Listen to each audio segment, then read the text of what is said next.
नमस्कार आणि मी तुमची सर्वांची लाडकी वैष्णवी काय बनवते तर वैष्णवी बनवते आज घरच्या घरी केक.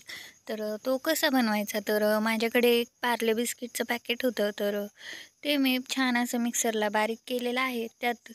त्यामध्ये मी थोडीशी आपली घरची जी साखर आहे ती घातलेली आहे आणि ती घालून दूध घातलेलं आहे. आणि जर तुमच्याकडे पुरतं दूध नसेल तर त्यामध्ये तुम्ही पाणीसुद्धा घालू शकता. आणि ते झाल्यानंतर ते बेटर एका साईडला ठेवून मी कढई गरम करण्यासाठी ठेवली होती. तर त्यामध्ये मी थोडंसं गरम करण्यासाठी मीठ टाकलेलं आहे आणि तसंच दुसऱ्या बाउलमध्ये बाउलमध्ये मी तेल लावून घेतलेलं आहे. आणि आपलं जे बॅटर आहे त्यामध्ये मी थोडंसं इनो टाकून पाणी घातलेलं आहे आणि छान असं मिक्स केलेलं आहे. आणि मिक्स केल्यानंतर ज्या बाउलला आपण तेल लावलं होतं त्या बाउलमध्ये थोडंसं बॅटर टाकलेलं आहे. आणि त्यानंतर त्यावरती मी काजू आणि आपले जे बदाम आहेत त्याचे छोटे छोटे तुकडे केलेले होते ते मी त्यावरती घालून घेतलेले आहेत. आणि पूर्ण बॅटर मी त्यामध्ये घातलेलं आहे. आणि घातल्यानंतरसुद्धा वरतून काजू बदाम टाकलेले आहेत. आणि इकडे मी कढाई गरम करण्यासाठी ठेवली होती, ती छान अशी गरम झालेली आहे.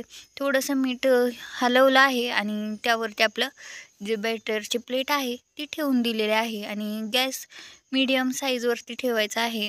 आणि आपला केक तयार आहे. 10 ते 15 मिनटानंतर केक पूर्ण तयार झालेला आहे. पण केक पूर्ण शिजला आहे की नाही हे पाहण्यासाठी काय करायचं तर तुमच्याकडे चमचा वगैरे असेल किंवा कोणतीही स्टिक असेल ती त्यामध्ये टाकून पाहिजे.